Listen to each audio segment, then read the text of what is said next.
Hello अस्सलाम वालेकुम everyone, क्या हाल चाल है आप सबकी। Hope you guys are doing really well and welcome back to my channel. सहरी करने के बाद सो गए थे, उसके बाद उठी तो बहुत ही प्यारा मौसम हो रहा था। ठंड तो है ही लेकिन बड़ी अच्छी अच्छी सी बारिश हो रही थी और अब ना बहुत बेयरेबल वाली ठंड है। मतलब अब ये वाला सीजन शुरू हो जाता है अप्रैल ऑनवर्ड। यहाँ यूके में जब स्प्रिंग आती है तो ठंड तो होती है बट वो बेयरेबल वाली ठंड होती है, तो अच्छा लगता है मौसम। ऐसी ठंड नहीं होती कि बाहर निकलते हुए खौफ आए और दिल ही ना चाहे कुछ करने का। एनीवेज मैं फ्रेशन अप हुई और उसके बाद फिर मैं लग गई घर के कामों पर। एज यूजुअल हम सबकी जितनी भी होम मेकर्स हाउस वाइफ है इनकी यही रूटीन होती है। और मैं ना वो वाले काम जो मुझे सबसे ज्यादा इरिटेट करते हैं या करना पसंद नहीं है वो सबसे पहले करके जान छुड़ाती हूँ, ताकि ना बस मेरी जान छूटे उस काम से। और ये ना मेरी शुरू से आदत है, जब एग्जाम्स के लिए प्रिपेयर करती थी मैं, वो टॉपिक्स जो मुझे सबसे बुरे लगते थे या कॉम्प्लिकेटेड होते थे या मैं बोर होती थी जिन टॉपिक्स को या जिन सब्जेक्ट्स को पढ़ने में, उनकी तैयारी ना मैं सबसे पहले करके खत्म कर दिया करती थी। सो वही हाल मेरा अब तक है। लॉन्ड्री फोल्ड करना मुझे पसंद नहीं है। ना है नो बहुत सारी ऐसी खवातीन होंगी जिनको ये काम बिल्कुल अच्छा नहीं लगता होगा। तो ये मैं सबसे पहले ही सुबह अपनी फुल एनर्जी के साथ कर लेती हूँ ताकि फिर बस जान छुट जाए। और अगर ना करो ना तो ये इतना ढेर जमा होता रहता है, इसलिए रोज मेरी प्रेफरेंस होती है कि अगर कपड़े सूख गए तो बस सबसे पहले इनको भाई सेट करके कबर्ड्स में रख दो। और ना दिन का स्टार्ट भी जरा स्लो काम से करना चाहिए ताकि जरा आप एडजस्ट हो जाए। फौरन ही उठते ही मुझसे बहुत ज्यादा जो फिजिकली डिमांडिंग टास्क होता है ना वो होते भी नहीं है। एनीवेज मुझे कमेंट बॉक्स में जरूर बताइएगा कि आप लोगों को भी चिढ़ आती है कपड़े तय करने से। और मैं ना रोज यहाँ पर आके अपना ये चेरी ब्लॉसम वाला ट्री देख रही हूँ कितना ज्यादा और इसके अंदर फ्लावर्स आए हैं, कितनी ज्यादा जल्दी ये ग्रो कर रहा है।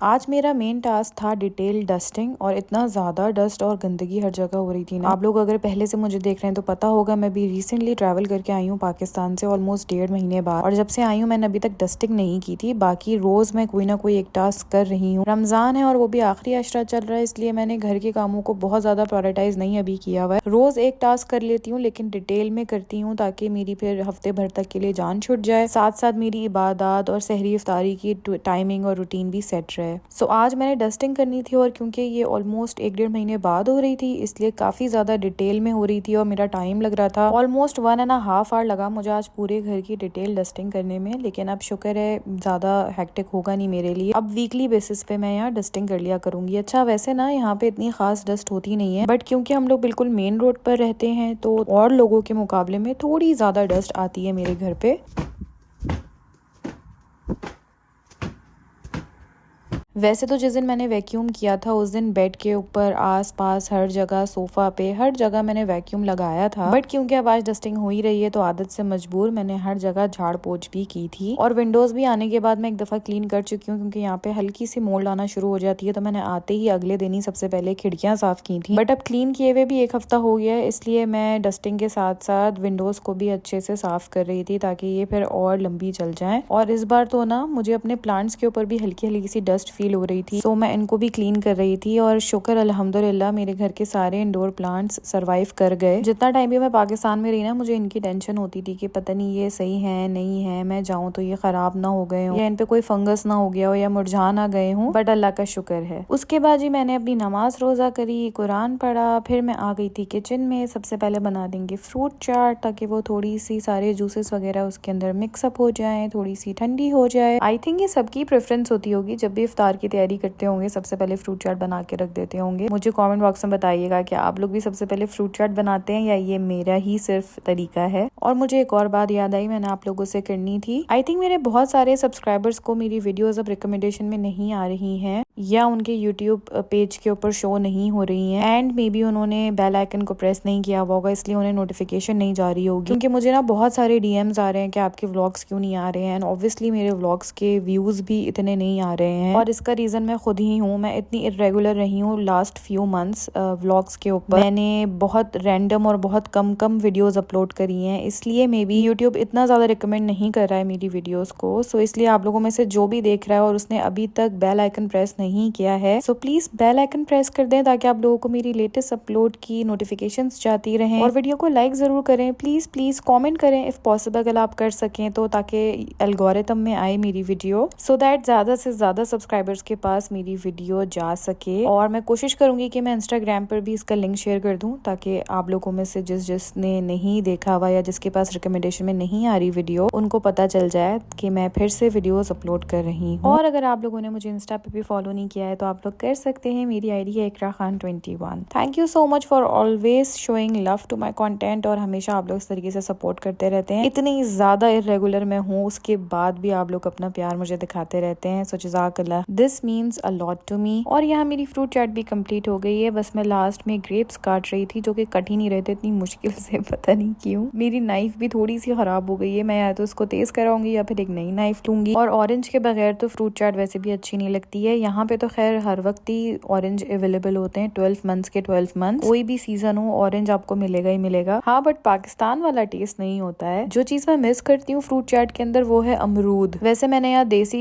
शॉप्स के ऊपर देखे हैं अमरूद रखे हुए होते हैं, मैंने कभी लिए नहीं। एक तो बहुत एक्सपेंसिव होते हैं और वो बिल्कुल येलो कलर के होते हैं। मुझे ना अमरूद जरा थोड़े हरे थोड़े कच्चे अच्छे लगते हैं। इवन फ्रूट चाट में भी मुझे वही अमरूद अच्छा लगता है। तो मैंने जितने भी अमरूद देखे हैं यहाँ पे वो थोड़े पीले पीले से देखे हैं, एंड ऑनेस्टली काफी एक्सपेंसिव मिले मुझे हमेशा। जब भी मैंने देखे देसी स्टोर पे रखे हुए तो मैंने कभी लिए नहीं। सो आई मिस अमरूद इन माई चाट, और फ्रूट चाट के अंदर ना अमरूद बहुत अच्छा लगता है। आप लोगों का सबसे फेवरेट फ्रूट कौन सा है जिसके बगैर आप लोग फ्रूट चाट नहीं खाते हैं, मुझे बताइएगा। और इसी के साथ मेरी फ्रूट चाट कंप्लीट हो गई थी। मैंने इसमें टैंग डाला, थोड़ा सा सॉल्ट डाला, और शुगर मैंने अवॉइड करी है फ्रूट चाट के अंदर। मैंने अब शुगर डालना बंद कर दिए है। मेरे हस्बैंड को अच्छी नहीं लगती, वो कहते हैं फ्रूट्स की अपनी स्वीटनेस होती है, वो खराब हो जाती है। और अब मुझे भी ऐसी ही फ्रूट चाट अच्छी लगने लगी है, चीनी वाली इतनी अच्छी नहीं लगती।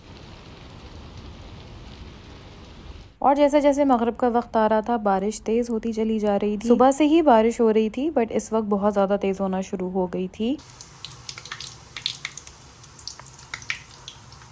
यहाँ पे हो रहे थे चिकन समोसास फ्राई। बस टाइम हो ही चुका था इफ्तार का, सिर्फ आधा घंटा रह गया था तो मैंने फ्राइंग का काम शुरू कर दिया था। और साथ साथ मैंने बनाई थी मजेदार सी बीफ बिरयानी, ये बहुत मजे की बनी थी। इस बार पाकिस्तान गए तो बाजी ने जो बीफ बिरयानी बनाई थी वो बहुत ही मजे की थी। सो मैंने उनसे रेसिपी पूछ के ट्राई करी और ये वाकई बहुत अच्छी बनी थी। मैंने तो डायरेक्ट बिरयानी खानी थी, मेरा बहुत दिल चाह रहा था, लेकिन हस्बैंड को कुछ ना कुछ फ्राई आइटम जरूर चाहिए होता रोजा खोलने के लिए। वो कहते हैं कि इफ्तार अजीब सी लगती है अगर डायरेक्ट खाना खा लो तो। अब तो फिर भी उनके अंदर काफी चेंज आता जा रहा है। पहले तो उन्हें प्रॉपर पूरी इफ्तार चाहिए होती थी। सो मैंने क्या किया, बहुत थोड़े से समोसे और बहुत ही थोड़े से पकोड़े फ्राई कर लिए ताकि बस रोजा खोल के हम चख लें और जो एक हुड़क होती है इफ्तार वाली वो खत्म हो जाए। और मेरे ना किचन में इंडक्शन के ऊपर ऐसे लाइट्स लगी हुई हैं जिसकी वजह से हर चीज का कलर थोड़ा डार्क आप लोगों को वीडियो में नजर आता है। और अक्सर मुझे कॉमेंट्स आ रहे होते हैं कि बीबी आपने तो ये चीज जला दी, आपने तो वो चीज जला दी। भाई नहीं जलाई होती, लाइट की वजह से हर चीज आप लोगों को थोड़ी डार्क नजर आती है। और अगर जला भी दिया तो कोई बात नहीं, कोई भी परफेक्ट नहीं है। मैं तो बिल्कुल भी परफेक्ट नहीं हूँ, कभी कभी चीजें जल भी जाती हैं, इट्स ओके, हो जाता है। अपने ऊपर और किसी के ऊपर भी इतना ज्यादा स्ट्रिक्ट या जजमेंटल नहीं होना चाहिए। और इसी के साथ मेरी आज की इफ्तार पूरी रेडी हो गई थी। मैंने थोड़े से फ्राई कर लिए थे समोसे एंड पकोड़े, और ये ना मैंने बहुत मजे की फिल्ड डेट्स बनाई थी खोए के साथ, ये बहुत मजे की थी। पूरी प्लेट बनाई थी, अब तो बस सिर्फ थोड़ी सी रह गई है। रमजान भी चलो अब खत्म ही हो रहा है। मैंने सोचा था ये फिल्ड डेट्स की रेसिपी जरूर आप लोगों के साथ शेयर करूंगी, बट ऑनेस्टली ना ताक रातों की वजह से मैं बिल्कुल भी ज्यादा ध्यान नहीं दे पा रही थी वीडियो रिकॉर्ड वगैरह करने में। मैं बस जल्दी जल्दी सारे काम कर रही थी ताकि मेरी इबादत डिस्टर्ब ना हो। फिर भी अगर आप लोगों को इसकी रेसिपी चाहिए हो रमजान गुजरने के बाद भी तो मुझे बताइएगा, मैं आप लोगों के लिए रिकॉर्ड कर दूंगी। बहुत मजे की फिल डेट्स बनी थी और ये बिरयानी तो आप लोग देख ही सकते हैं कैसी लग रही होगी आप लोगों को। मुझे तो अभी वीडियो में देखकर भी मुंह में पानी आ रहा है। साथ में सलाद रायता तो कंपलसरी होता है। बस ये हमारी आज की मजेदार सी इफ्तार थी, अल्हम्दुलिल्लाह। Simple but very satisfying. बाहर हो रही थी बारिश तो इफ्तार के टाइम बहुत सारी दुआएं करी। व्लॉग को यहीं पे एंड कर रही हूँ। पसंद आया तो प्लीज लाइक जरूर कर दीजिएगा।